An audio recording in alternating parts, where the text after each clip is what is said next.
Good evening. I think I'm starting to get the hang of the new YouTube live stream system, so here we are.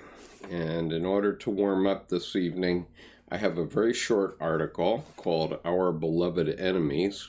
This is from Lion's Roar magazine, which is a Buddhist magazine. This is from the May 2019 issue. And it's a very short essay called Our Beloved Enemies by Sylvia Boorstein. Sylvia Boorstein shows us how, with practice, we can glimpse new ways of relating to loved ones, even when we're stuck. Question.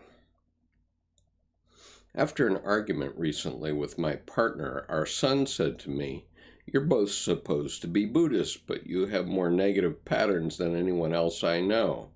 I reminded him that we see things inside the family that people don't reveal in other situations. But I basically had to agree with him. We are still stuck in harmful habits, even after years of meditation. So the practice isn't working. What will? This is Sylvia Boorstein's answer. I am touched by your question. It really is unfortunate that the mind often responds unwisely when dealing with our nearest and dearest, but it does make sense. There are various reasons why. First, fear arises with our significant other because we are afraid of not getting what we want. Anger arises as well because the other person is perceived as the enemy who is not giving us what we want. Then greed arises in the form of needing to be comforted by the person we depend upon to be our lifelong companion, except that this person is now also our perceived enemy. Arguments are really draining. You are both depleted, and exhaustion makes rational thought less possible. When you are down, doubt has its chance to creep in, even doubt that the relationship is working. Then, after you have lost some faith in the relationship, you next turn on yourself, beating yourself up with disappointment that the mind has once again allowed itself to fall into confusion. You can even rail at your Buddhist practice itself, as it seems the work you are doing is leading to hopelessness. Yet insight and compassion, which are at the heart of Buddhism, are the most helpful responses to this dilemma. As tension arises, you should try this. Say to each other, "We have wandered into a conflict zone. This is the first noble truth, that life comes with challenges." Your next phrase should be, "Let's not make it worse. This is the second noble truth, that suffering is an inept response to discomfort." After that, try saying, "We usually love each other. We could right now reassure each other and then figure out a way to work this out together. This is the third noble truth, that a clear, wise mind is a possibility." Finally, you could conclude by saying, "Every time we do this, we'll get better at it." This is the fourth noble truth, which involves habituating the mind to thoughtful response in place of impulsive reaction. This is a lifelong exercise. And that's by Sylvia Boorstein. She's a leading teacher of insight meditation and author of Happiness is an Inside Job. It's very good advice, it seems to me. So I leave you with that. Good evening, Sean. Good evening, Mallory. Good evening, Art. I'm doing well, thank you. Sean says, "God is the love in which I forgive X is a great mantra of healing. You can say myself too." Haha, yes. And actually, Where did I see that? I think it was in this book. There's a great story in this book. Tomorrow I'm going to do a video on the savior archetype. That should be good and rich. But anyway, I was looking for various Jung passages about the savior. And I came across this, in terms of forgiveness now, I came across this very interesting anecdote, which is actually on page 412, paragraph 494 of Psychology and Alchemy by C.G. Jung. And since we're talking about forgiveness, I'll read this one paragraph.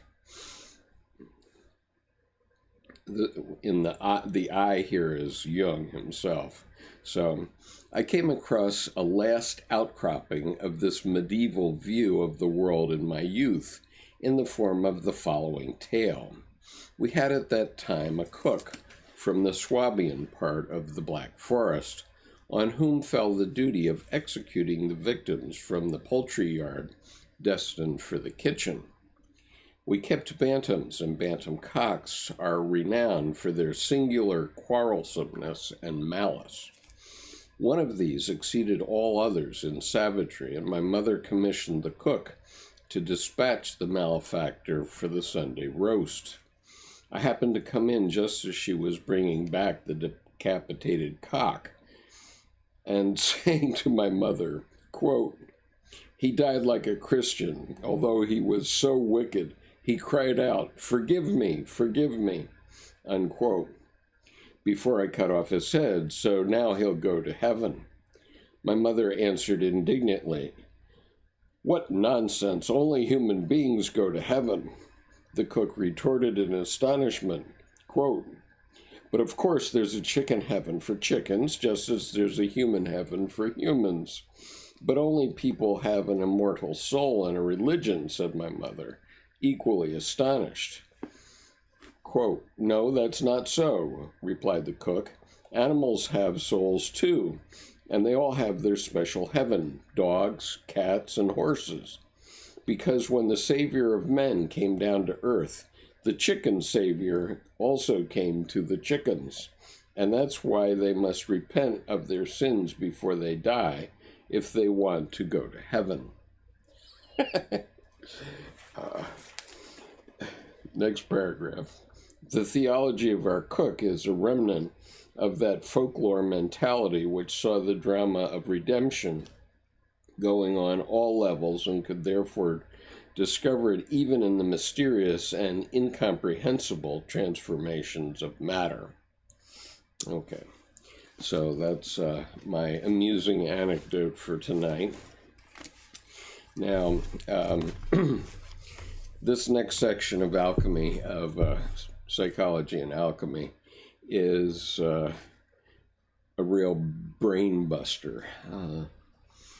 And Sean says, "Do you think atonement persists in living an authentic life? Do you still test yourself every day?" I don't remember what I was testing myself about. But, do I think atonement persists? It certainly does.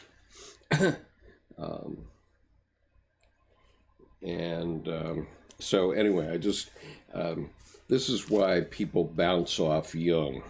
I'm going to start with paragraph 25, and I put little sort of arrows next to each segment that I want to talk about separately. So I just want to share with you. So this is how many different segments we have to talk about only on those two pages, pages 22 and 23, and then again on the following page. So this is an incredibly difficult section, and I'm sure that if anybody reads this like a novel, they're just going to bounce right off of it. They won't have any clue what they read. And so what I'm going to do is take it a little bit at a time and see if we can cover it, or at least engender some conversation about it. Grenade says, turning lead into wine. Yes, we're going to do our best. Okay, so I'm beginning here on page 22, which is entirely taken up by paragraph 25. Now, Edinger says that each Jungian paragraph is only one thought, but I count 1, 2, 3, 4, 5, 6, 7, 8, 9, 10 thoughts here, so good luck to us all. And I'm only doing this as a way to engender conversation in the group. Okay, so paragraph 25. Christianity has made the antinomy of good and evil into a world problem, and by formulating the conflict dogmatically, raised it to an absolute principle.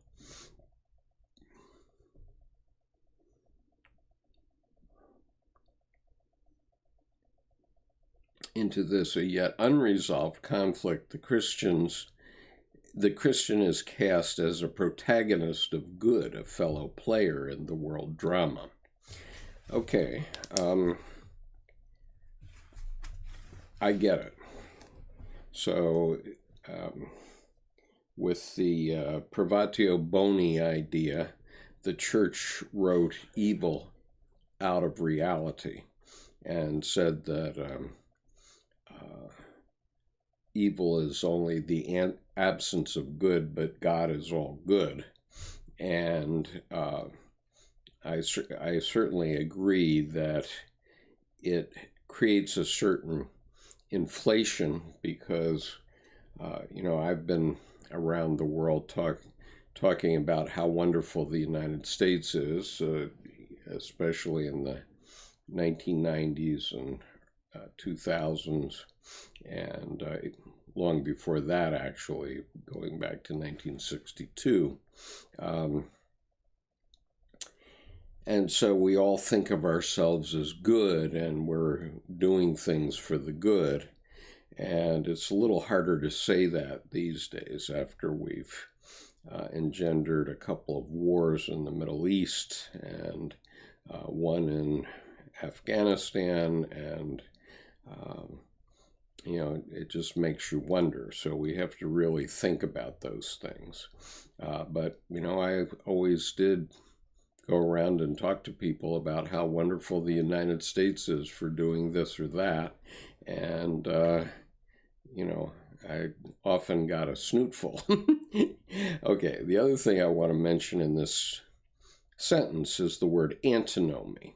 Okay, antinomy means opposite ideas, so good and evil, high and low, left and right.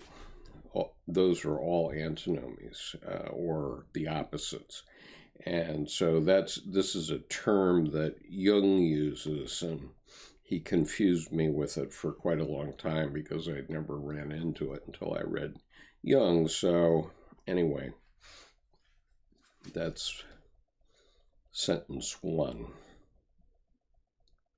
And so don't hesitate to speak up here. This is intended to be a discussion of the group.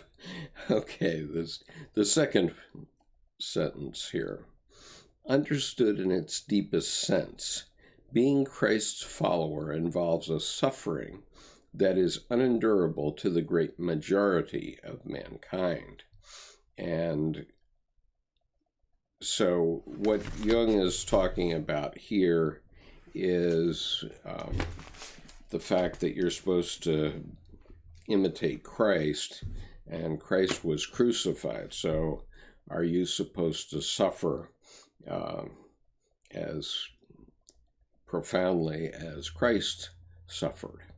And it's his position that that suffering is unendurable to most people. And And so even though we're Christians, or if we are Christians, there's serious suffering. Of course, the Buddhists talk about suffering, and they talk about the 4 thoughts besides the 4 noble truths, but the 4 thoughts are the beauty of human birth, the certainty of death, the truth of suffering, and karma.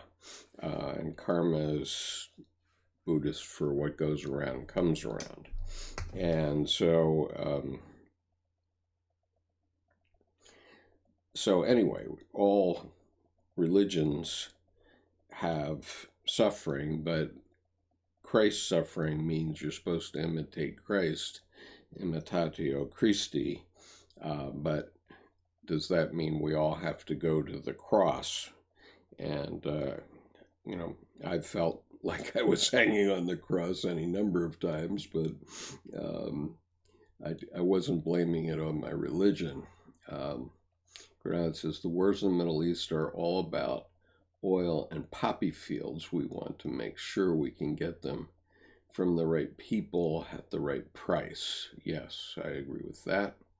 And Granada says, kind of crazy stuff, not just the U.S. either. Right, it's everybody is after that oil and those poppy fields. And we could have cut this off long ago, but we don't. And Sean Prescott says, I have some general questions on alchemy and psychology. Well, lay them out there, Sean. And Jerome says, going to the cross to be reborn. And by that you mean in Christianity being reborn in heaven? Is that what you're thinking? Because in Buddhism there's rebirth. In heaven or in Christianity there's heaven. Anyway, going on. Next sentence. Consequently, the example of Christ is in reality followed either with reservation or not at all, and the pastoral practice of the church even finds itself obliged to lighten the load of Christ. So, for example, so Jerome says, no on earth. And Art says, why is it some Christians tear others apart? Well, that's because we're still barbarians, Art. That's simple. Sean, they're in the self-accused archetypes as a sort of persecution tied to the cross. And Mallory, the money god has no place in the spirit. We've sort of glommed all these things together, so it is a bit of alchemy.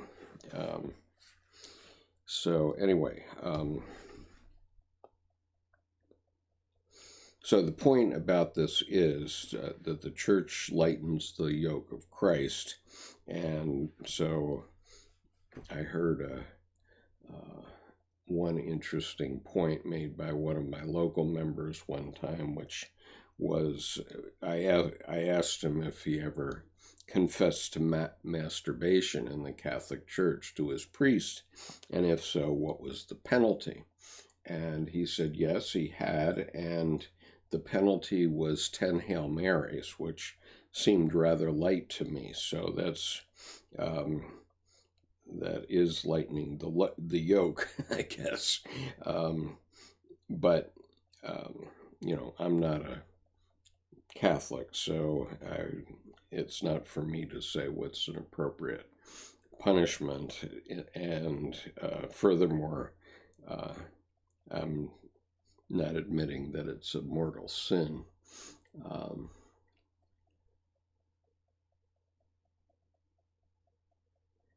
And Sean says there in the self-accused archetype has a sort of persecution tied to the cross.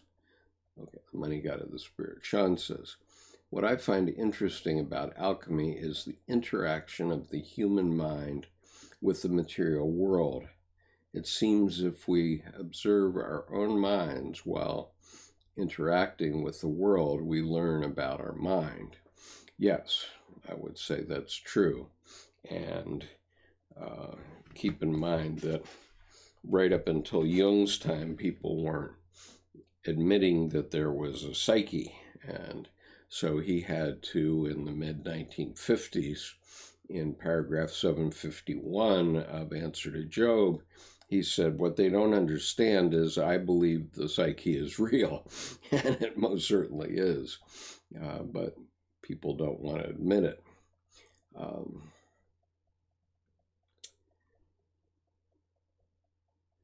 Granat says, yeah, Mallory, the money god is here on the physical plane where resources are finite and demand is infinite. Yes. And Sean says, is that a correct assumption? The assumption of, yeah, let's see. So, Sean, I would say your assumption, I think, is correct. And I think that the money god being on the physical plane is certainly a correct assumption, too, if that's what you're referring to. And Mallory says, the world exists in your mind. Yes. You should go to Buddhism. And Sean says, is that a correct assumption? Sean says, when there are dark lessons, there are bright lessons. Do you agree? I do agree, yes. And Granada agrees. So here we go. Next sentence. This means a pretty considerable reduction in the severity and harshness of the conflict, and hence, in practice, a relativism of good and evil. Good is equivalent to the unconditional imitation of Christ, and evil is its hindrance. Man's moral weakness and sloth are what chiefly hinder the imitation, and it is these that probabilism extends a practical understanding, which may sometimes, perhaps, come nearer to Christian tolerance, mildness, and life of one's neighbor, or love of one's neighbor, with the attitude of those who see in probabilism a mere laxity. So obviously there are many Christians who are pretty strict. I heard of a conservative pastor today, whom my wife just read the quote to me just before I came in here, where he said that women should not have the vote and they should not be allowed to leave the home, quote unquote. That's pretty strict. And I don't think any modern U.S. women would stand for that, or very few. I mean, I think there are some probably, but I wish not. Mallory says he's a Taoist. Sean says someday the sun that opened beauty to our world will vanish. Is today our real world, even with the shifting shades that inhabit it? Well, it's as real as I get. Or do the grievances hide the light from our world? I think that it's important to see the light and be aware of the dark.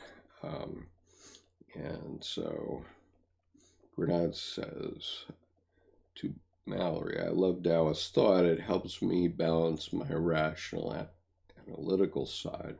Once a Taoist told me to do 4 unreasonable things per day.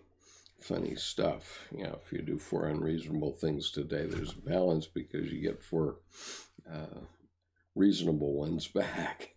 And Mallory says, strictly scientifically speaking, reality exists as observable mental activity.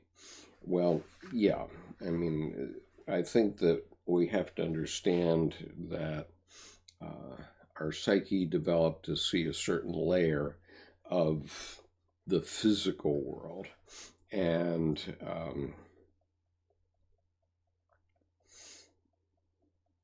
it's not clear that anything that's inert, that is not alive, sees anything. And so somewhere between the single-celled organism and us, the psyche began. I would guess that it began in the single-celled organism, because somehow those ancestors of ours invented sex, and they also invented the need to reproduce and the ability to reproduce, etc. So they needed some way to observe and to interact with one another and so on. And so they evolved that. And so there's a certain layer that has that, but if you go down to the atomic level, then is there psyche there or not? I mean, Dr. Jung says that if everything were destroyed and disappeared, it would all begin again. I don't think he meant necessarily on Earth. And so it just depends on what we're talking about. And so the psyche is certainly metaphysical. It's not in the physical world. And so far we haven't had any scientists that can really point to it. They can point to, this part of the brain gets activated when certain things happen, but that's about as far as it goes, as far as I know right now. Sean says, if we read alchemist texts, it appears that they very much a subjective view by the author. This makes it difficult to follow this path. How to find the text which fits my subjective state of mind. Well, I wouldn't be looking to alchemy to speak to your state of mind in the modern era, because they weren't experiencing the modern era. You are. And by the way, Jerome, something is interfering with your chat. I'm going to show them in just a minute. Let me just finish my point here. So,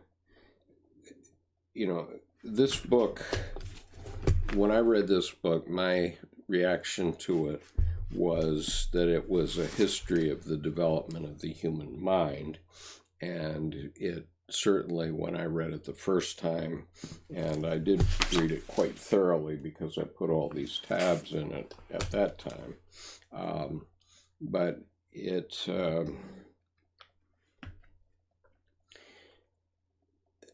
I don't think it's meant to be a recipe book for a modern human being. And so I think it helps us understand ourselves at some level and our origins. And Jung was very emphatic that we have to look back to our history to understand what's going on.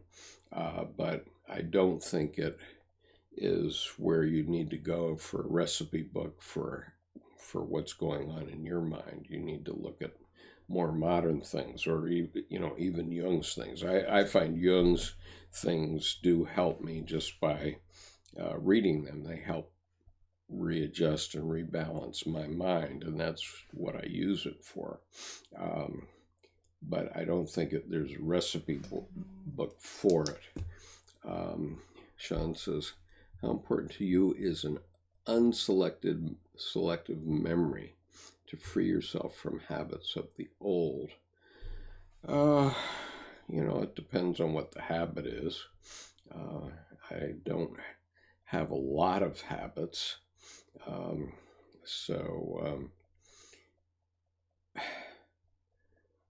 Can you unselect a habit? I don't know, if you go to a 12-step program, maybe. Grenade says, Sean Prescott, take this for what you will, but I would follow only what you know to be true. Okay, and so let me show Jerome's comments. I don't know why they were stopped. Alchemy is first Negredo means devil produces suffering, and Negredo dissolves a new dawn reborn, and real life, and Albedothan, red blood, rubedo, real life. Well, okay, so if you really want to get into the details of alchemy, you can get into The Anatomy of the Psyche by Edward Edinger, Alchemical Symbolism in Psychotherapy. And they, Jungian analysts, do apparently use alchemical symbolism to understand what's going on in the psyche. I'm not a mental health professional, and so I find all the references to rubedo and negredo and all these other alchemical terms a bit too much. I'd like to see, modern discussion of those terms. But I have listened to James Hillman's explication of alchemy. And there's a Audible book about it by James Hillman, and so I urge you to listen to that. I wouldn't take it too far though, because there are bounds. I mean, we have to make sensible choices here, and I use Jung's work for my own mental health, because I find that it does allow me to balance my mental health, but you can also take it way too far. And so unless you're going to be a Jungian analyst, I'm just trying to go through these things as ways of triggering our conversation, but I'm not saying that this is gospel or it's your answer or any other such thing. You have to make your own judgments. And Art says, I think I am learning more about God through Jung. Yes, I think that's true. And I think that Jungian analysts essentially have hidden the religious aspects of their practice for the last, 70, 80 years. And maybe longer. I mean, even Dr. Jung sort of did. And I think they did that because they didn't want to be attacked by the theologian community and by the other psychologists, because they were trying to get a fledgling practice started. And I even confronted one famous Jungian analyst about that. I'm not going to say who, but he confirmed that that's true, that they hid it, and it stood to reason that they did.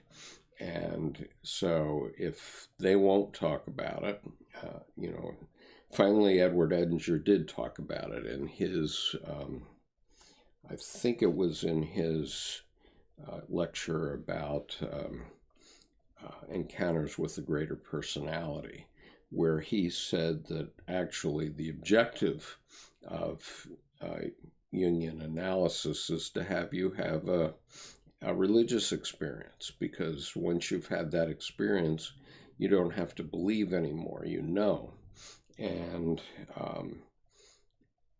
And so, but I think that, I didn't discover that until about 3 years ago. So I went through all of my earlier reading and writing about Jung without knowing that. But now that I know it, then I look back at Jung's collected works, and I realized that most of his later work, at least the last 3 decades worth, was all about religion. And, it was also Edinger who pointed out that Jung penetrated through to the source of all religions. And so once you know that, then you can't go back. It's hard. But it doesn't mean that you can't use a religion to keep you on the straight and narrow. Your religion doesn't have to be Jungian psychology, certainly not. But he believed that you could use the symbolism of Christianity, for example, as Jordan Peterson has done. He's pointed out what the symbolism means from a psychological point of view. And so that's very helpful, and that brings people back to the church, and it applies to every religion as well. And so, whatever. So I do think that it helps people to see God and to see the purposes of God. Maybe it doesn't yet clearly explain to you how God goes about doing the business of the Godhead, and the answer to that is terrifying. And so I will attempt to answer that even this evening if you want. But Dr. Jung found that God lives where he lives in the psyche, and he found how God goes about doing the business of the Godhead. And so anyway, and Andy says, for real alchemists, look at Paracelsus, absolutely. And Dr. Jung wrote extensively about Paracelsus. And Grenade says, because the algorithm confused it with the N-word. I see. And Grenade as to why Jerome got blocked. Okay. And Mallory says, I can't wait to read that Edinger book. Okay, well, it looks like a good book. I have to admit I haven't gotten through it all. At least I don't think I have. No. It would be marked up. I've marked up the first 30 pages, but this is it. And so you can take a look at that. And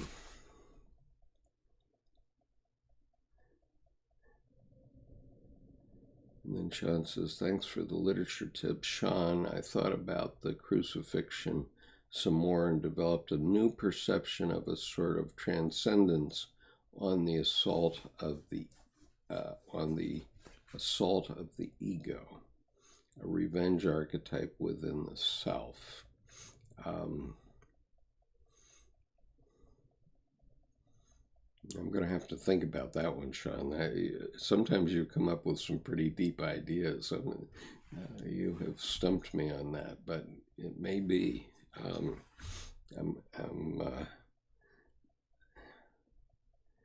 Yeah, because actually, as I said, tomorrow I'm going to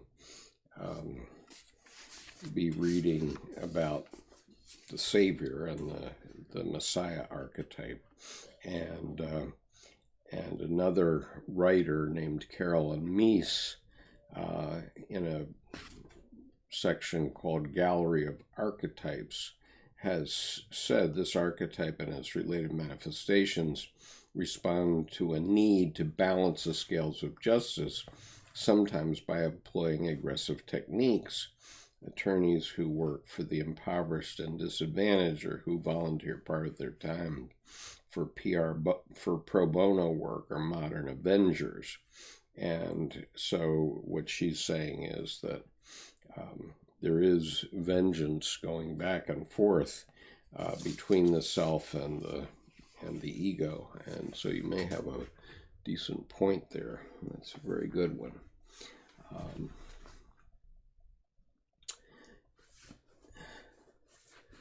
And Grenade says, is wrath the same as revenge? Well, I think if we're talking about the wrath of God,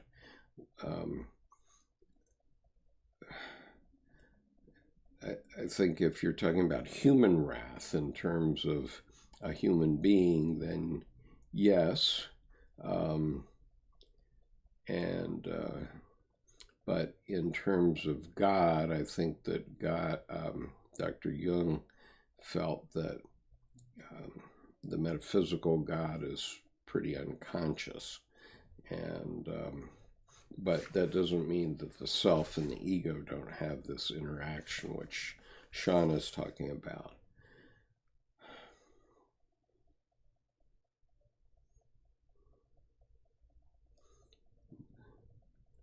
And so Sean says, I describe what I was saying. To describe what I was saying, thanks. Grenade says, oh, laugh out loud, no problem. It just came to mind because it is one of the 7 deadly sins. Sean says, what is, since you mentioned it, your opinion of Jordan Peterson? Is this a good introduction to alchemy? Seems very down to earth. Well, I've answered this in detail on several other videos, including one a couple of days ago. I mean, I have generally a very positive attitude about Jordan Peterson. I think he is, and I've said that I agree with 99.5% of all the things that I've ever heard him say, which is true. I've read both of his books on Audible, so I listened about 40 hours there and probably another 30 to 40 hours on YouTube. And in general, I'm with him. I struggle with him when he is so focused on the physical world and not on the psyche. I think he's hindered as a professor because he is forced to talk about many different philosophers and psychology developments over time. So the result is that I think he dilutes Dr. Jung's work. He certainly goes with it quite heavily in parts, which is why I spent so much time with him. But I think he also tends to dilute the importance of Dr. Jung's work, especially as it applies to religion. And I think he tends to be a bit too paternalistic based on his clinical practice. In other words, to his credit, he's seen lots of sad cases in his clinical practice of various kinds. That's what comes to you. You don't find happy people going to a psychological clinic.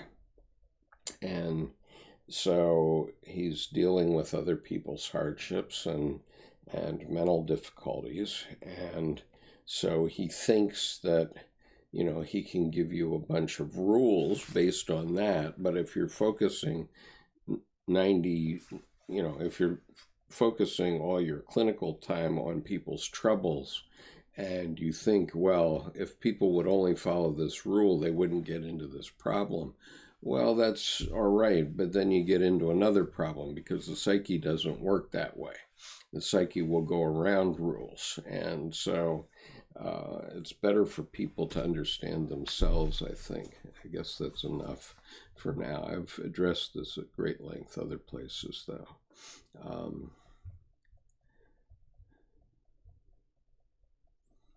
And Grenade says, I think JP is a good introduction. I enjoy learning alchemy from the teachings of Hermes Trismegistus, or Hermes Thrice Great. Okay. There's also the Shepherd of Hermas. That's very interesting, and that was written like in the 2nd or 3rd century. Jeff says, I can see that assault of the ego idea from being connected to the Hanged Man trump in the tarot. Yeah, I agree with you. The Hanged Man is a man who doesn't let the troubles of the world bother him. And so he's hanging by his ankle, and in the Wade Giles tarot set, his knee is bent in such a way that it creates a 4, which points to the quaternity. And so all of those things are related to our deep unconscious, as we'll get into here as we go on. I think that's a good observation, Jeff. And Bernard says it's really old, though. And Mallory says, I find most adults are either atheists or think God is totally indifferent. Suppressed rage towards disinterested parents, perhaps. God has a terrible reputation in modern times. That's because people don't understand my last point, which is how God goes about doing the business of the Godhead. And it isn't the kindly Geppetto with the puppet strings, okay? So if you think you can pray to God and he'll help you with a girlfriend tomorrow in some way, the prayer is okay, because that is a petition to yourself to do better with that girl. But if you expect there to be a kindly Geppetto that's going to pull your strings to the point where you're going to hop in the sack with a beautiful woman, it doesn't work that way. And, I would urge everyone to look at the movie Welcome to Happiness, which was done in 2015. And it's really brilliantly done. And I won't go into it any further than that here, but you can find a trailer about it. It's called Welcome to Happiness, and it's just a delightful movie.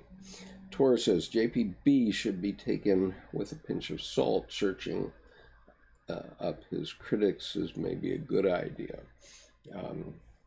Fair enough.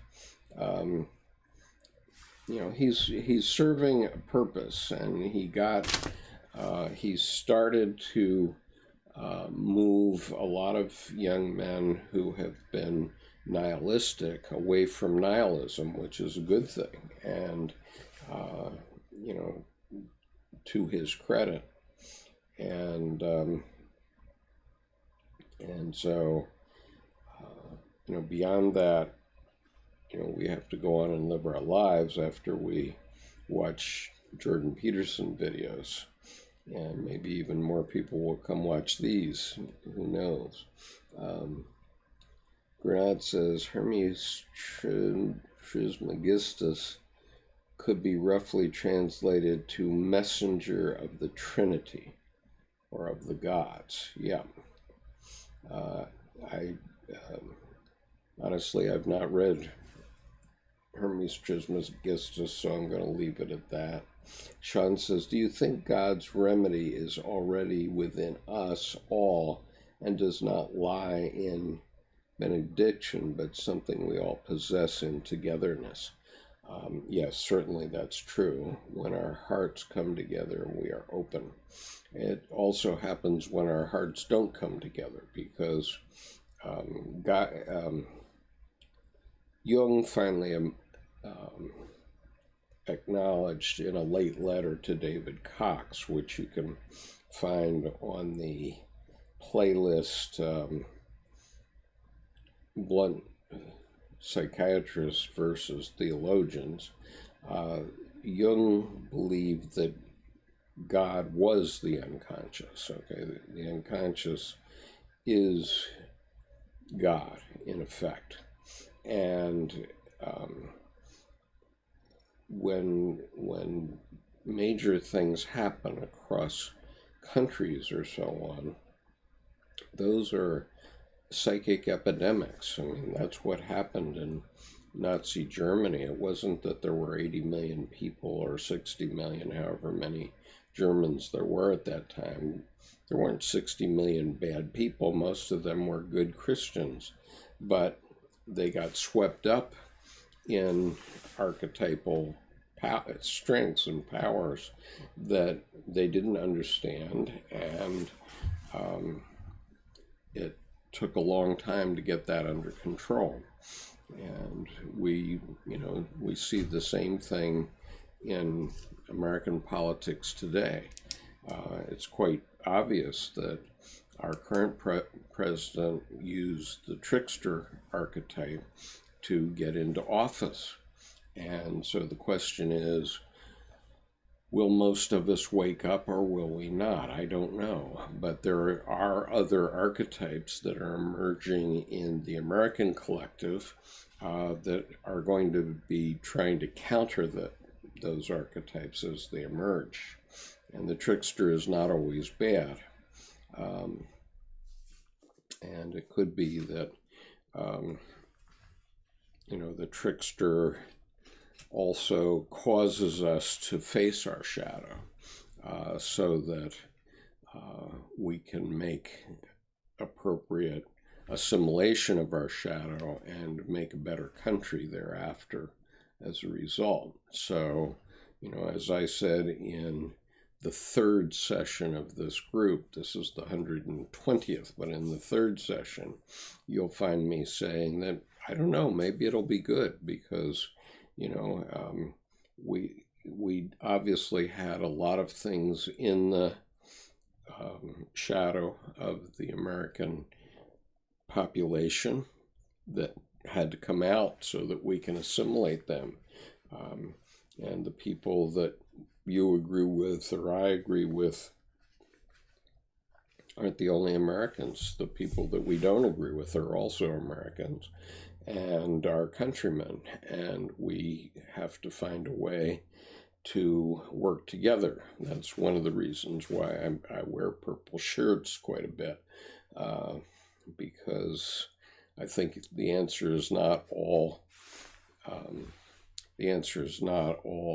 blue or all red. The answer to our problems nationally and politically is not to pull harder to the left or the right. The answer is to try to understand the other guy's point of view and see what is reasonable to consider.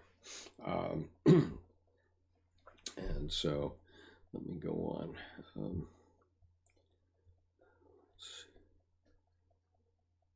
And so anyway, Sean, in answer to your question, I think that God's remedy is within us and within us as a collective too. And that's the issue. Jeff says, yes, Hermes Mercury. I'm not sure what that means. Mallory says, Peterson's biggest problem is that he has male fans and the media overwhelmingly caters to women and their trendy misandry. Yeah, I don't think that that's necessarily true. I mean, the media caters to men also. And that we certainly have a lot of football games on the television, or hockey games or whatever it is, and that's not for women. So I'm getting a message saying YouTube is not receiving enough video to maintain a smooth streaming. As such, viewers will experience buffering. And so I'm sorry if that's a problem. I am certainly delivering video right along here, so I'm not exactly sure why I would be getting that error message, but nonetheless, just to mention it. Let's see what else.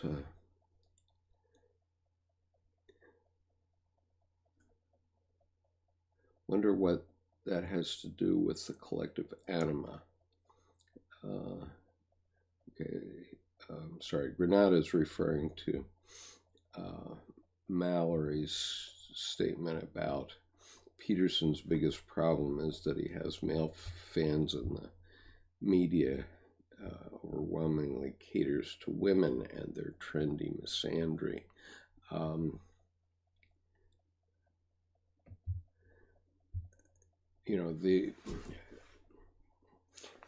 The anima will emerge, okay, if it's called out.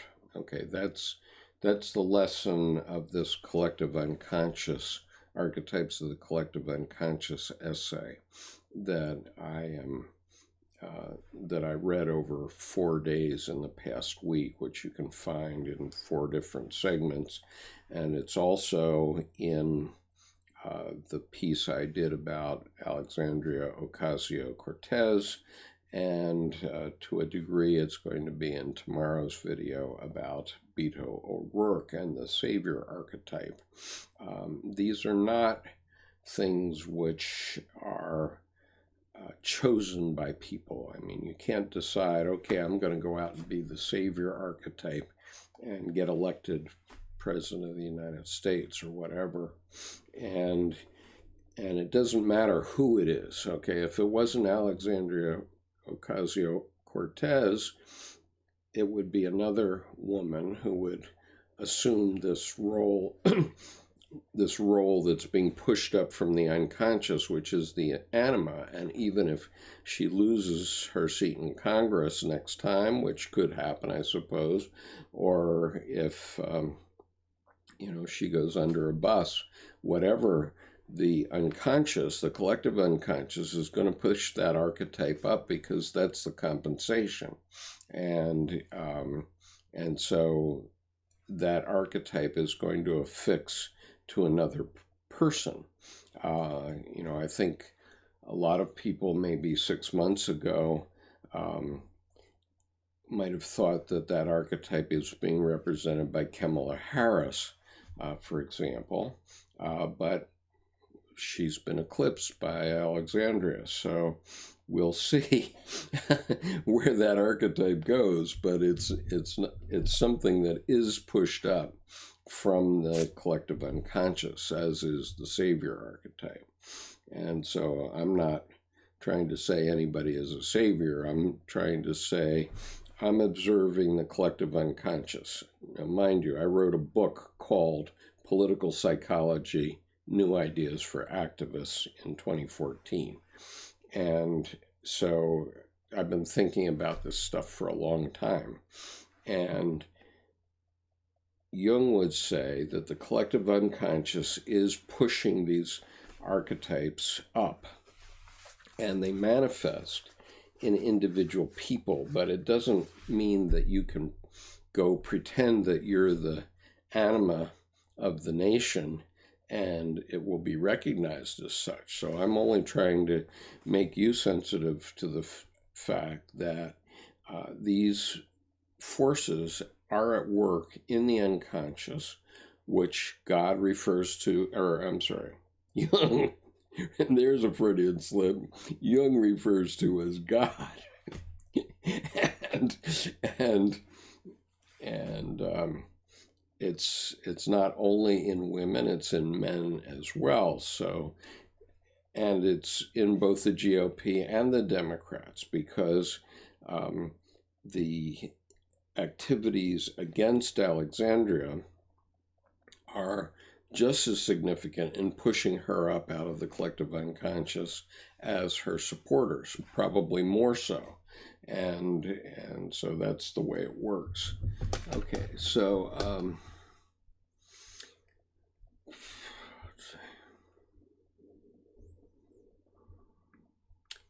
Grenade says,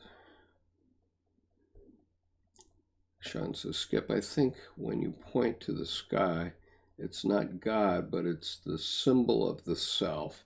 That's what I'm meaning. I mean, I should be pointing it at my head. We all have the self, and or my heart maybe, standing tall against infinity. And if you observe when people do it, other times it's a team environment. Well, I think that there are a lot of young football players who think that there's Geppetto with strings making sure that they make the touchdown, and so they point up. I think they should be pointing at their heart, because it was their work, their self, their God image that pushed them to be in the gym enough, to be strong enough to make that touchdown. It wasn't a supreme being who has time to worry about this guy and this football team. It wasn't that at all. And so, yes, it is a team environment also, because these collectives include things like teams. So you can actually see the spirit change in the course of a football game. I remember one in particular, which was a game, I think it was a Super Bowl game between the Washington Redskins and the Denver Broncos. And in the first quarter, the Broncos got 4 quick touchdowns. And suddenly you could literally see the spirit change between the two teams. And the Broncos ended up losing at the end. And you could see the spirit changing right on the television set. So it does happen.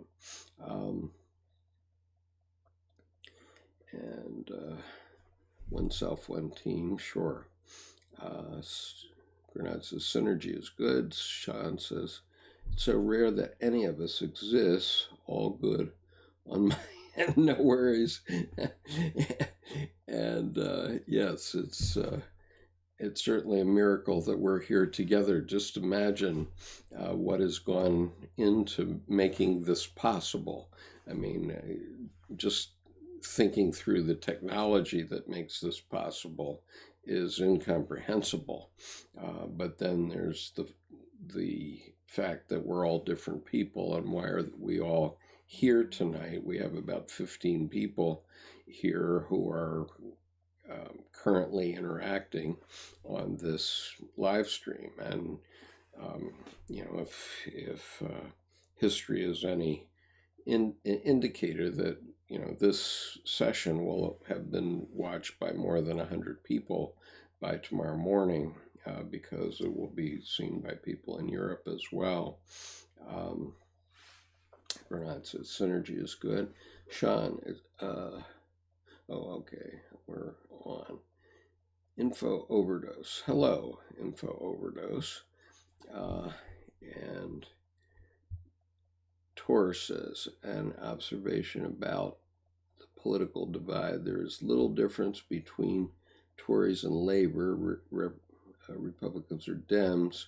The solution looks to be elsewhere. People get their hopes up and it gets disappointed. I think that that's true.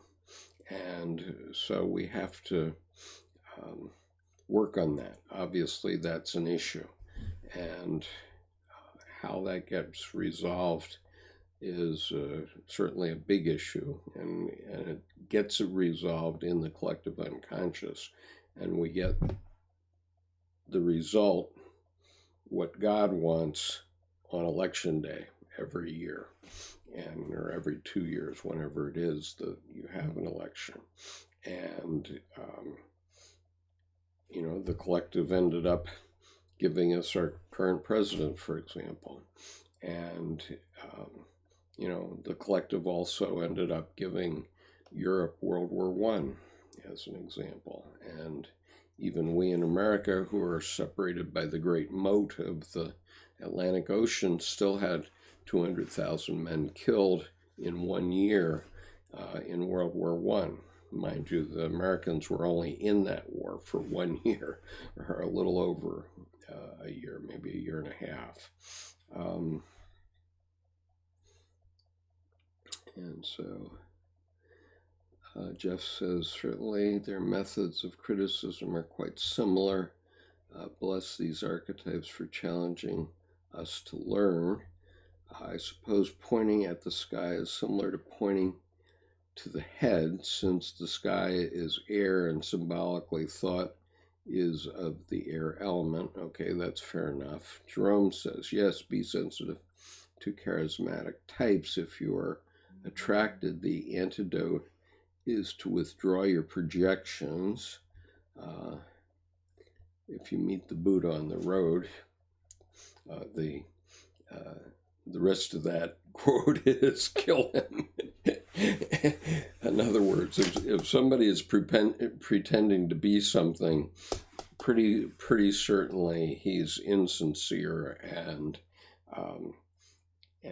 you're not getting the whole picture. But if the archetype pushes someone up, then they might be the real deal. But you have to be very careful. And what I'm trying to do here is not to give you a polemic about how to vote, okay? I don't make any bones about my political persuasion, but by the same time, I don't want to be giving you a harangue about any one party or any one candidate.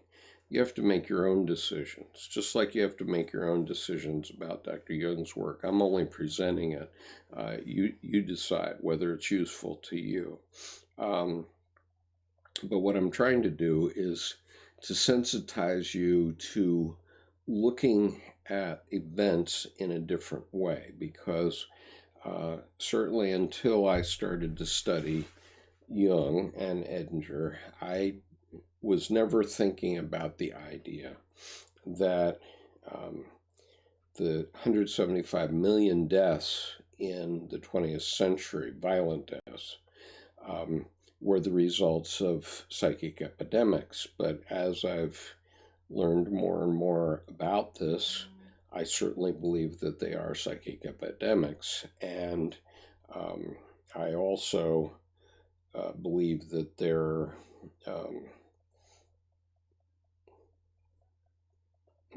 God's way of teaching us very painfully, okay? And if you read the Red Book, you definitely see all the blood in the Red Book, okay? God doesn't persuade humans who are start as barbarians, and many of us remain barbarians through our lives, doesn't persuade societies to change except through blood. That's the ultimate lesson. And so it isn't that God is on one side or the other. God has his ways of showing us what's right and what's wrong, what works and what doesn't. And whereas in the 20th century, whole societies could be taken over by psychic epidemics, both on the left and the right, the Nazis and the communists, and cause millions and millions of deaths. What we can say about the Western democracies, which is what Jung said explicitly, he said, one thing that can save us is the Western democracies. And the reason is that we all come from different backgrounds, from different histories. And therefore, we don't tend to be bowled over by one idea or another. Rather, we push back if we think things are not going the way they should. And so, unlike Nazi Germany, where everybody was pretty much German and they pretty much had a very similar point of view, today the United States is not like that at all. This is not like Weimar Germany at all, because we have so many different points of view, and many of those are quite strong. So there's push back and forth. It's the spirit pushing the medicine ball around the field, and if one side gets strong in one way, it can generate more force coming back at it. That's what happens.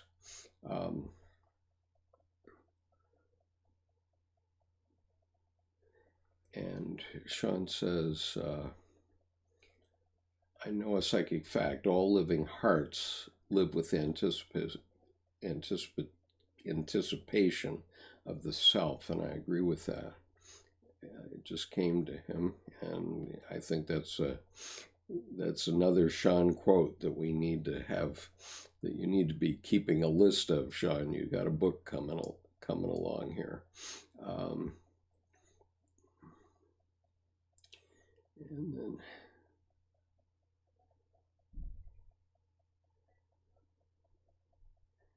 so I think, I'm not sure I read this, Jerome, so I'll say it. Yes, be sensitive to charismatic types. If you're attracted, the antidote is to withdraw your projections. Okay, yes, we did read that, sorry.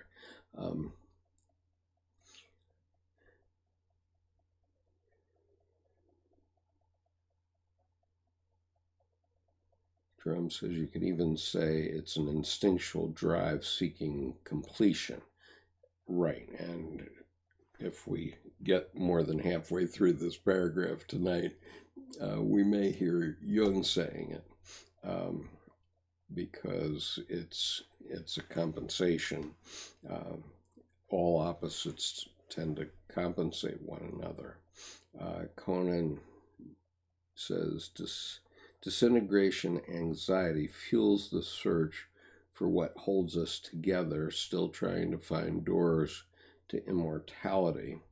Western democracies turned wrongs into rights by taking advantage of the law. We are to be at the mercy of law in the material world. Well, I think the rule of law is in serious disrepair right now in the United States, very much so. And so whether law is going to rule us or whether we're going to have a period of sort of semi-anarchy is still an open question. And it isn't something that we can decide here. It's going to emerge from the collective.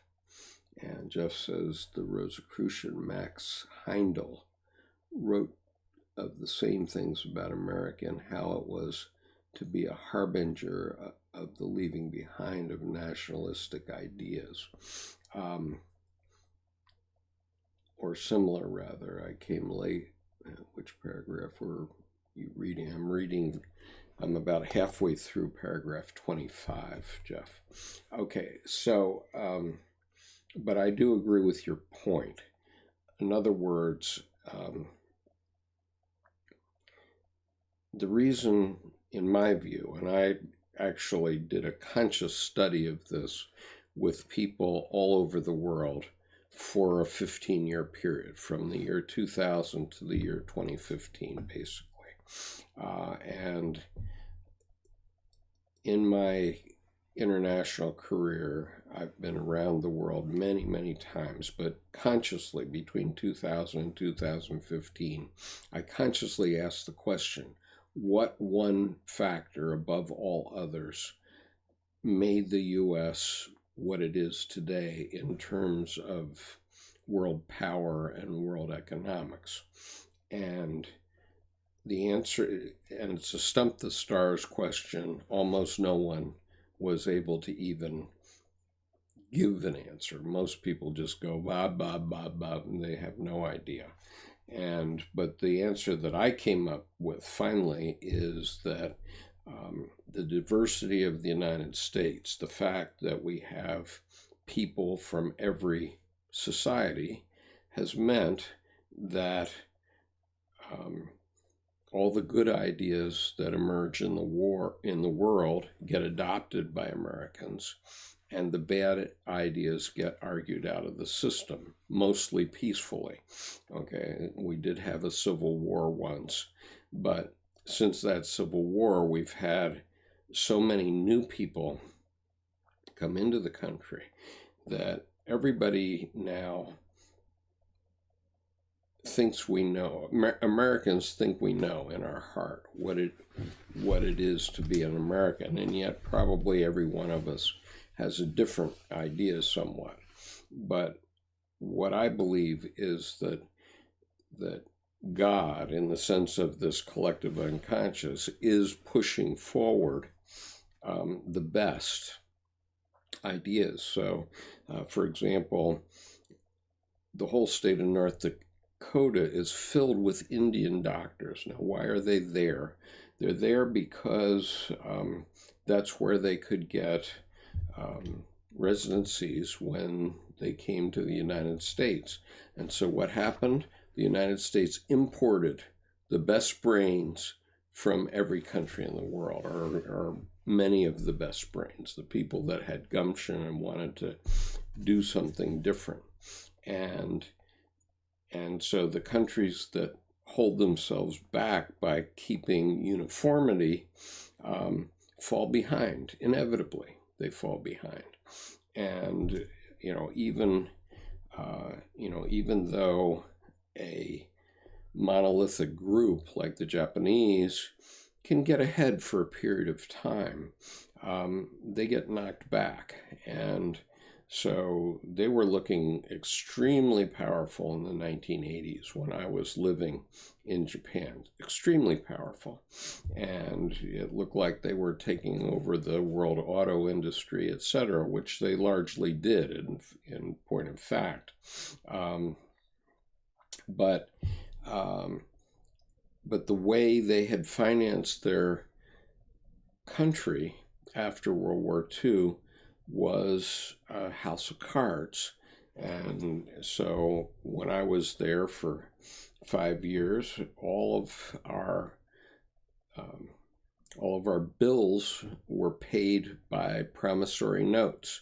And so instead of us being paid cash for a bill, our customer would give us a note, which would give us 98% of the payment in 9 months or something like that.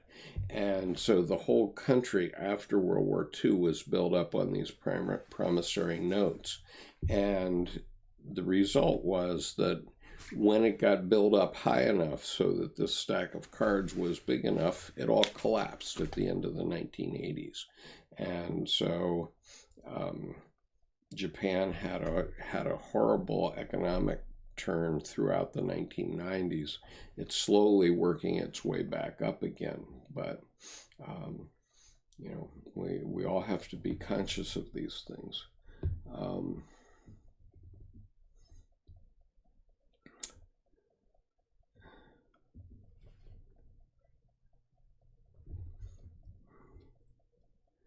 So Tor says, and America was the only modern country with their industrial capacity intact after World War II. Absolutely, that's obviously true as well. And even Admiral was it Nakamoto, I think. I don't know, the admiral that led the Japanese fleet against Pearl Harbor knew that Japan would lose because he had been an attaché in Washington during the 1920s, and he had traveled around the United States and seen our industrial capacity, and he knew very well that once they awakened the sleeping giant, then they would be crushed, very much in accordance with the advice Jerome gave me privately earlier this evening. So I have to remember that point. Yes, Yamamoto. Admiral Yamamoto. Yes, that's correct, Yamamoto. It means original mountain. Yama means mountain, and moto, without the H, means original in Japanese. Okay, I'm going to go on. So I was getting past probabilism to, although one must concede a number of cardinal Christian virtues to the probabilistic endeavor, one must still not overlook the fact that it obviates much of the suffering involved in the imitation of Christ, and that the conflict of good and evil is thus robbed of its harshness and toned down to tolerable proportions. So I've a couple times in the last few days, I've given this example of the Ten Commandments, and how if you're extremely rigid about those laws, then you have a problem. Because if you take, for example, thou shalt not kill, then you can't go to the grocery store anymore, okay? Because everything that's on offer at the grocery store was alive and was killed by a human being.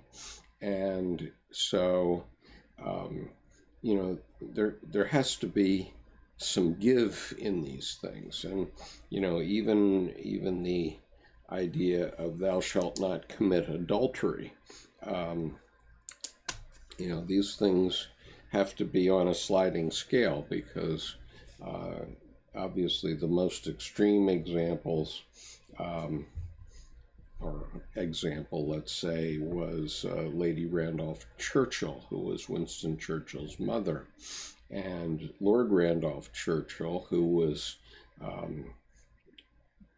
on track to be Prime Minister of the United Kingdom, caught syphilis on his wedding night by going out to a brothel with, you know, on the night before his wedding. And so in the 3 or 4 weeks before the disease presented itself to him, he impregnated Jenny Jerome, who was his wife, with Winston. So Winston got born, and without syphilis, because his mother never caught it, because it was before the disease had presented in Lord Randolph, but she never had sexual relations with him after it did present, because at that time in the 19th century, syphilis was still incurable. And so the result was she became a lady about town and out with lots of men. Now, if you were taking the Jewish law of the Ten Commandments strictly, you'd have to say that she had to write off her sexual life for the rest of her life. And obviously, we have instincts that don't quite support that. And so these things have to be toned down to tolerable proportions. And it's up to us. Now, this is Jung's point, was that before, as society, Western society developed, there was, you know, the law up till the time of Christ, and then belief after Christ.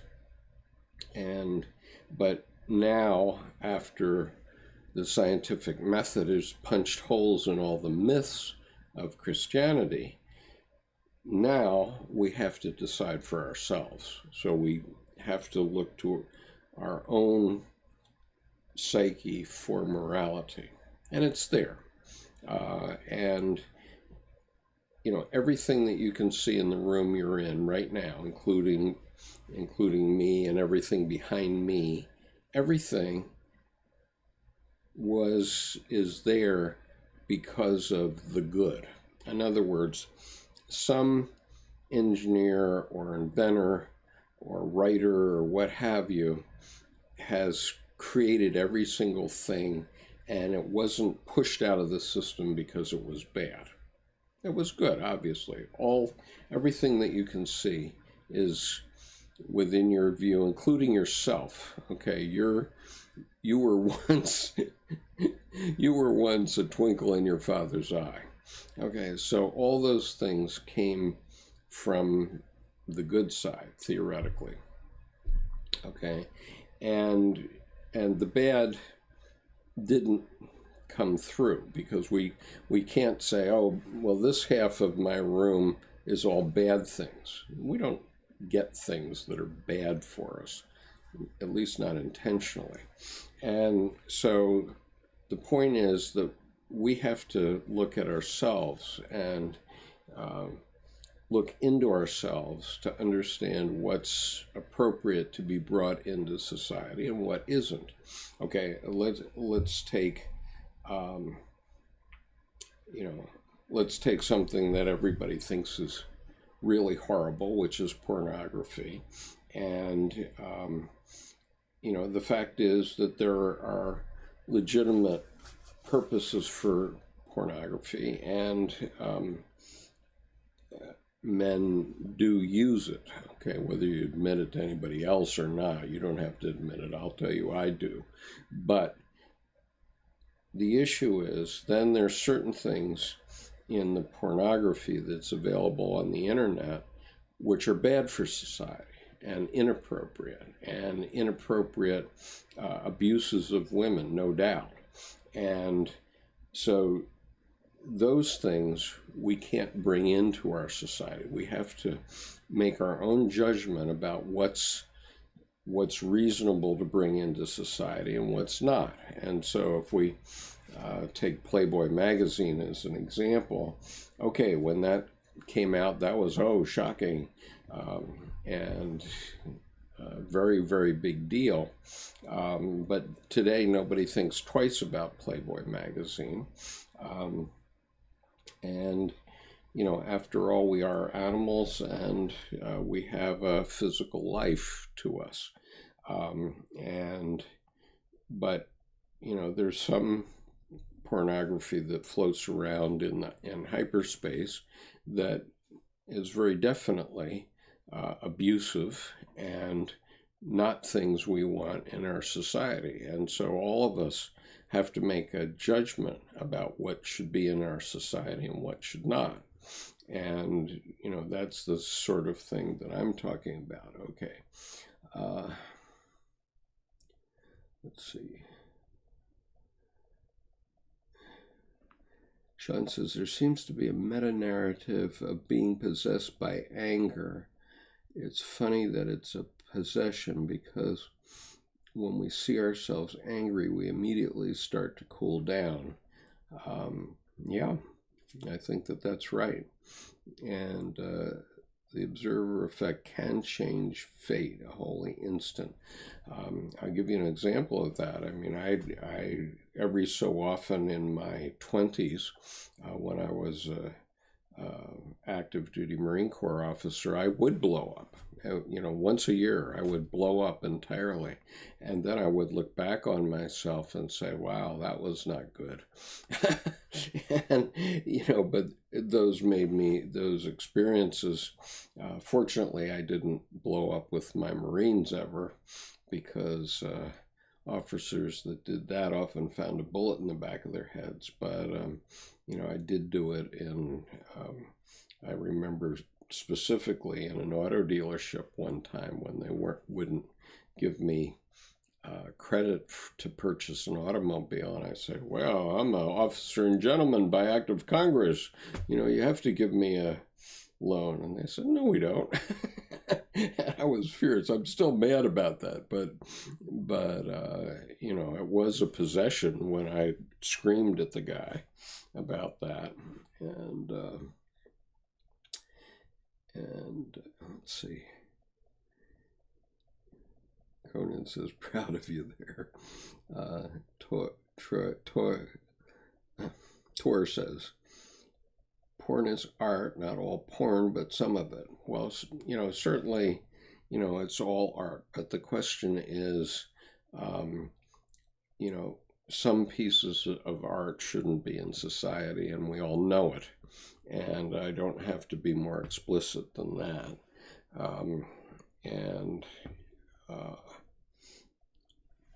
but it's a sliding scale, and we all have to decide for ourselves. And so I won't ask you about your usage, and you don't ask me about my usage. Okay, so next paragraph, or next sentence.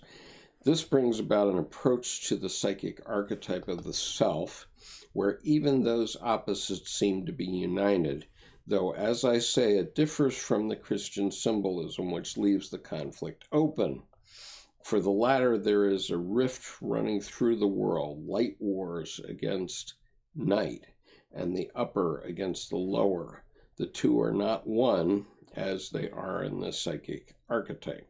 Okay, so the point here is that in the psyche, everything is one, okay, in the total psyche, okay? And so both good and bad are present. Both good and evil are present. And the Christian symbolism wants you to believe that only the good is present, and that's not true. And so that ignores the fact that there are negative things. And so, the result is that, a priest will say, just don't do it, or something like that. And that, that might not be possible. Suppose that you're a mafia don, and your life is about murdering other people or stealing their assets, whatever it is the fact that the priest gives you absolution and you actually go do the penance that the priest gives you, is that going to stop you from doing what you do in terms of your life? Probably not. And so so the Christian symbolism doesn't work in that case, because Christianity never acknowledged evil, okay?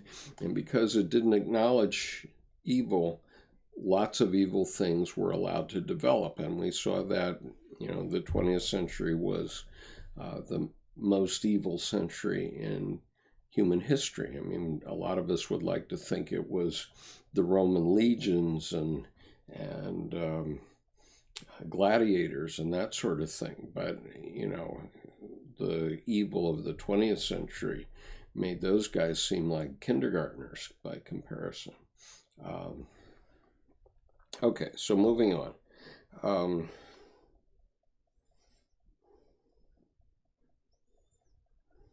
So the point is that in the psychic archetype, there's good and evil, there's light and dark, there's up and down in every archetype. And so they are all one, whereas Christian symbolism doesn't allow for that. And so, let's see. Jeff says, actually, going back to Dr. Peterson, I recall him talking of how people get into situations to where they have to pick their poison, that they don't necessarily have a benevolent option. It happens. Surely, it does happen.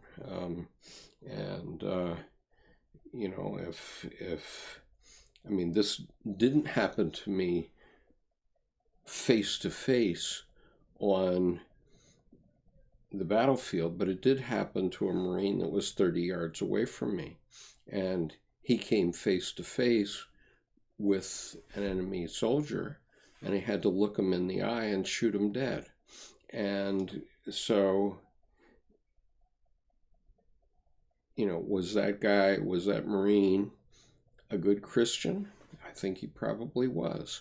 I can't say for certain, but, in many of those cases, they were good Christians that did that. And, but sometimes you have terrible options, and then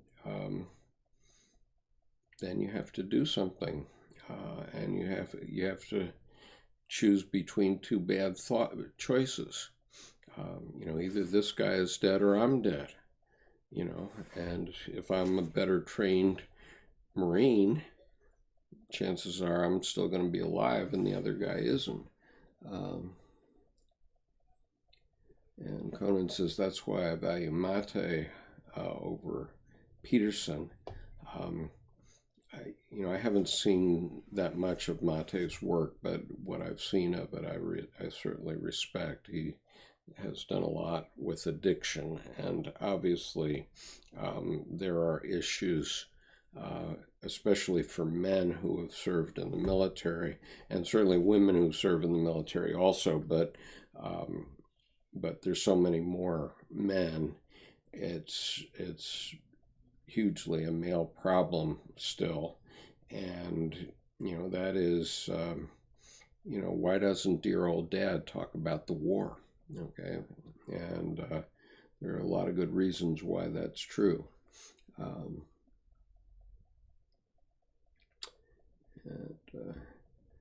think Conan isn't Dr. Mate's first name Gabor Mate.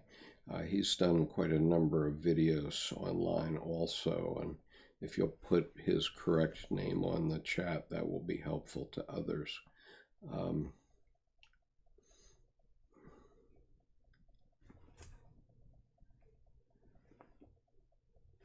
Okay.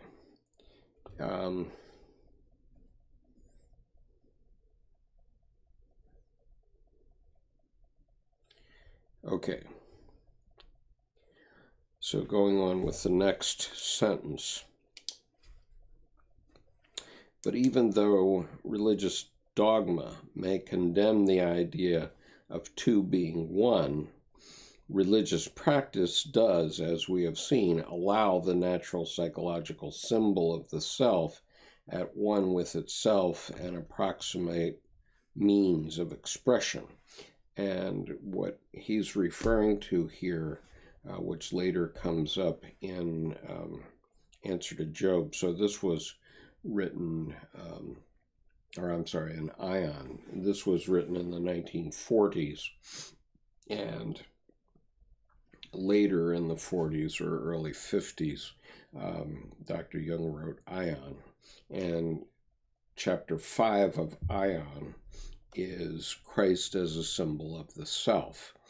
And he goes in at great length into why Christ, the Christ image, symbolizes the self in the human psyche.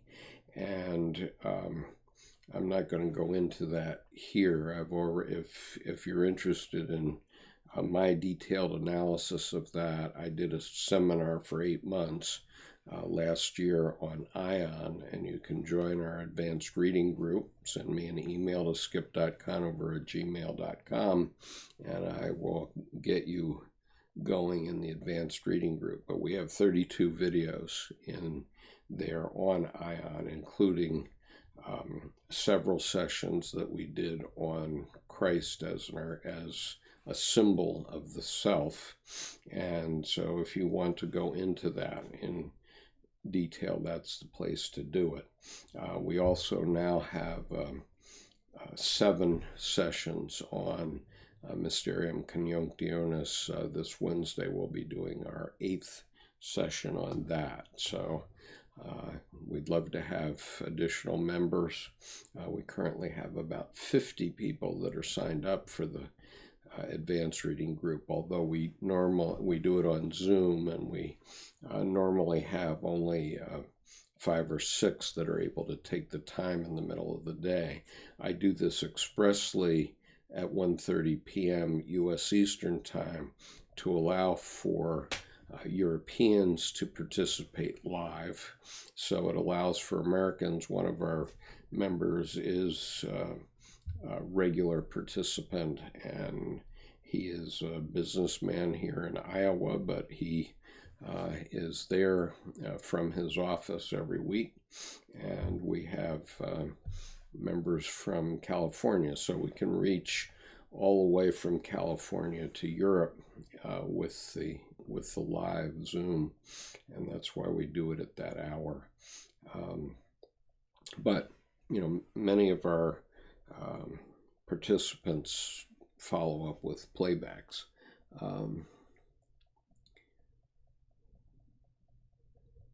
Gabor Mate, that's right. And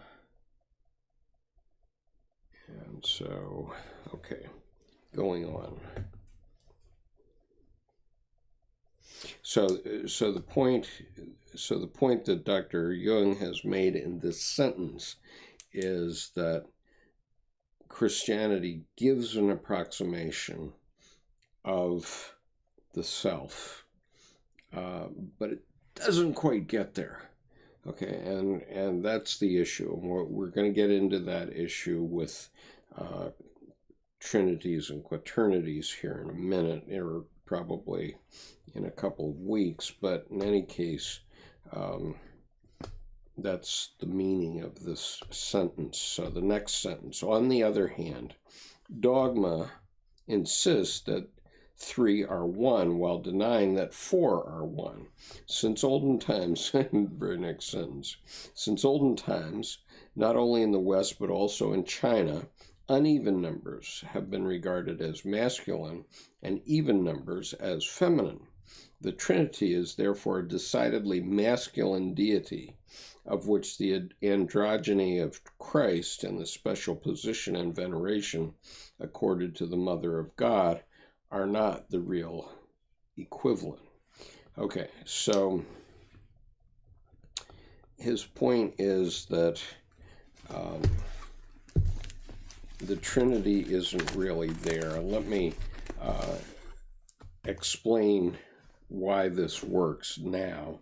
We're going to get into, it's getting pretty late, so I don't think I'm going to even start the next paragraph, which is paragraph 26, until 2 weeks from tonight. But let me just give you a précis on it.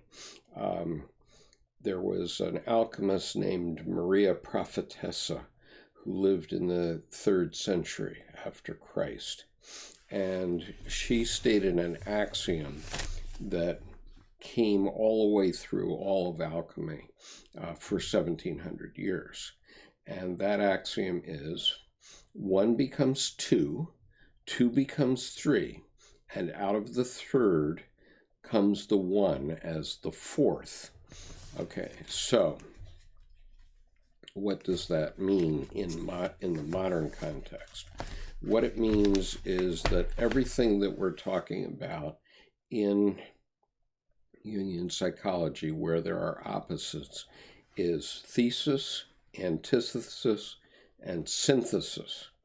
And so that means good and evil, and they clash together, and something drops out of that, and that's the synthesis of the two. That synthesis then becomes the 4th, which is the 1 again, okay? And then because logic, rationality, discernment splits something, as soon as there's one thing, it's split, and then it's 2. And then those 2 things either split again because of discernment, that's the process of rationality, or they merge back together in a synthesis. So it's thesis, antithesis, and synthesis. And then that becomes the 4th thing, which is the 1. So I'll read her axiom again. The axiom of Maria Prophetessa. 1 becomes 2. Okay, so that's the splitting, the discernment. 2 becomes 3 because the 2 separated can't solve the problem. This is the problem we have right now with red and blue in the United States. And so we have to have a synthesis, which is purple. Okay, so once we have purple, and we know what purple is as of Election Day 2020, then there'll be discernment again, and it'll be split again, and we'll have this clash again between red and blue, and there'll have to be a new purple in 2022.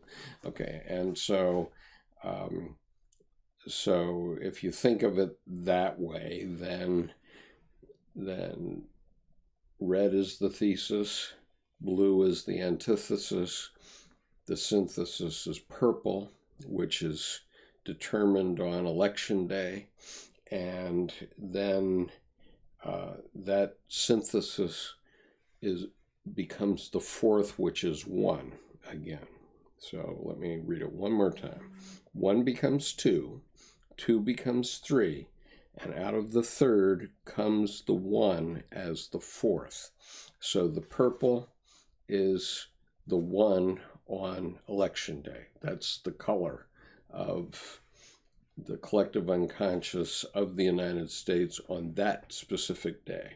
Okay, the very next day, there's going to be a new split, a new discernment, and therefore there'll be red and blue again, and then we'll have to go another 2 years for the next federal election, and we'll see what the color of the purple is the next time around. So that's my best cut on what that means, but I'd be happy to hear your positions on it.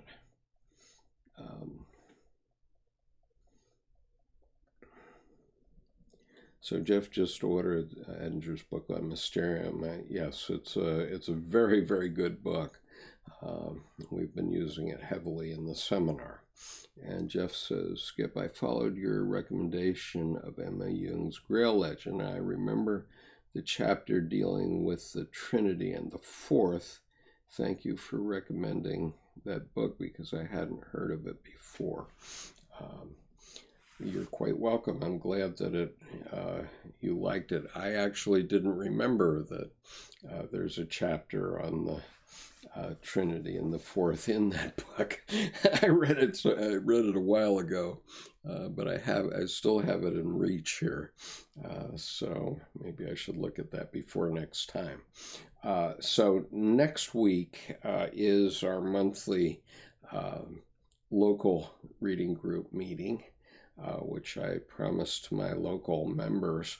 And so I will, as previously, do my best to broadcast that session, which will again begin at 8 p.m.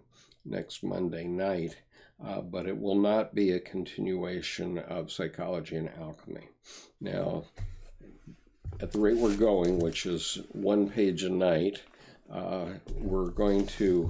it's going to take us about 5 to 10 years to get through Psychology and Alchemy. But it's not, I think that it's best, my sense in terms of what we're doing here is I think it's best to have the interaction between me and all of you on the chat. And I think that interaction does help elucidate many of Dr. Jung's ideas, actually. And we often talk about ideas that are very similar every week, but nonetheless, they're very deep, and it's sometimes hard to get them. I have to tell you, I broke my head on this this paragraph 25 for literally hours, trying to understand what he said in that 1 page, because it's very, very densely packed, and it requires, in order to more or less fully understand, and I would say my understanding is maybe at the 70 to 75% level. I won't claim any genius here, but in order to be at that level, I have to be very aware of Dr. Jung's works. And so I think that this is a useful exercise. If you have other ideas or wish to say in the chat whether you think this is a useful format for these meetings, what my experience has been with Dr. Jung's work is that it really doesn't matter where you begin, okay? You just have to dive into the middle and do your best to sink or swim. Or as Jordan Peterson says, people just bounce off Jung. And this particular paragraph 25 is a perfect example of that. If I just read through that in one go and then tried to do a quiz on it, nobody'd have any idea what was said. And so anyway, I think if I go through this book in a very careful manner and try to make each of the points that it's going to allow us to discuss many of the points that are found in Jungian psychology with references out to things like Emma Jung's Grail legend, and there's another interesting book we've discussed recently, which is Emma Jung and her marriage to Carl Jung, which is a very, very interesting book. And so, we will continue to do that.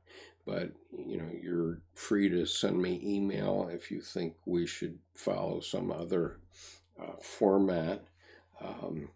I tried at one time to move this group onto Zoom, and only one of our members came over to Zoom. So I had 1 week where one member and I were alone on Zoom after we had tried to make the change. And so after, I think, 20 or 30 minutes, we decided to come back and turn on the YouTube live stream again, and then we got people back again. So I'm assuming that you folks would rather participate by chat, and so I'm going to continue that approach. And but the seminar is on Zoom, so you will see other members interacting on Zoom.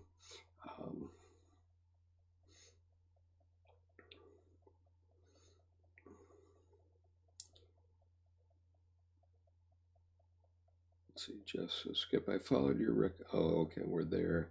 Thank you for recommending. Okay. Sean thanks me. Matthias thanks me. It helps me understand what the heck I'm hearing when you pause and explain. Link it to something that comes to your mind. Yeah, I mean, in a sense, this is kind of Gnosticism, because Dr. Jung's position was that in psychology, you won't get anything unless you experience it yourself. Okay, otherwise it just flows by you. And so, what I find is that a lot of the things that have happened in my life, which thankfully has been reasonably long so far, I have experienced a lot of the issues that Dr. Jung experienced. And even my 8-month novel writing adventure, that I was redeemed on that when I read the Red Book and saw that Dr. Jung had a 5-year-long visioning experience, and mine was only 8 months, so I should be thankful, I guess. But in any case, we can have these experiences, and they're quite real. Okay, they are quite real. So. Tor says, familiar with Discord chat program, the MBTI channel, talking with famous people has one. I have heard of Discord. I don't know how it works or why I would want to use it.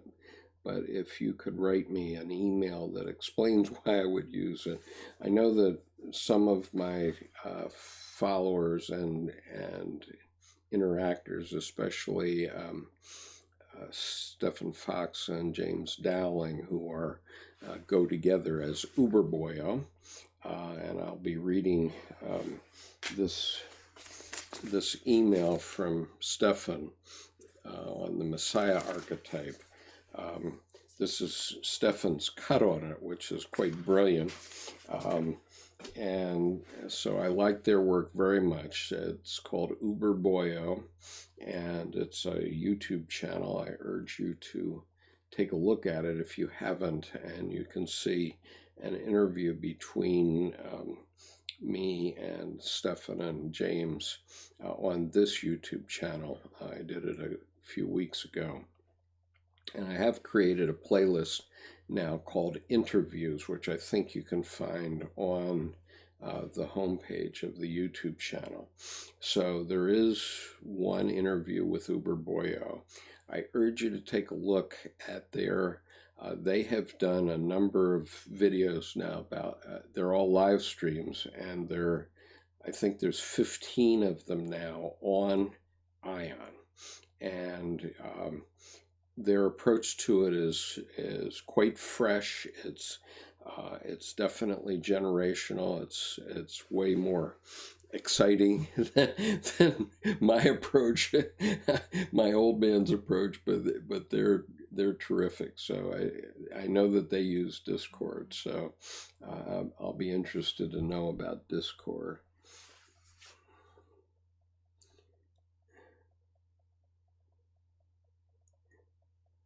So, okay.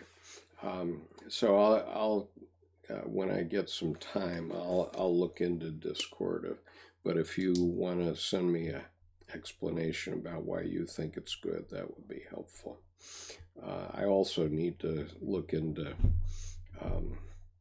Apple Podcast and a couple of others, iTunes, which I haven't done up till now, but I will do over the next few weeks, because Jordan Peterson claims that he gets 10 times as much following from those as he does from his videos, so who knows. Okay, so thank you for joining me this evening. I'm going to log off. It's been a long day, and it's been a long weekend, actually. And so if you're in the advanced reading group, we will be online on Wednesday at 1:30, and otherwise next week I'll be at Sammy's Pizza Kitchen, and we'll be working with our local group. So I'm not going to continue on with psychology and alchemy with that group. But I will do 2 weeks from tonight. We'll continue with paragraph 26 and see how far we can get. So thank you for joining me tonight. I'm going to terminate at this time. So thank you for being here.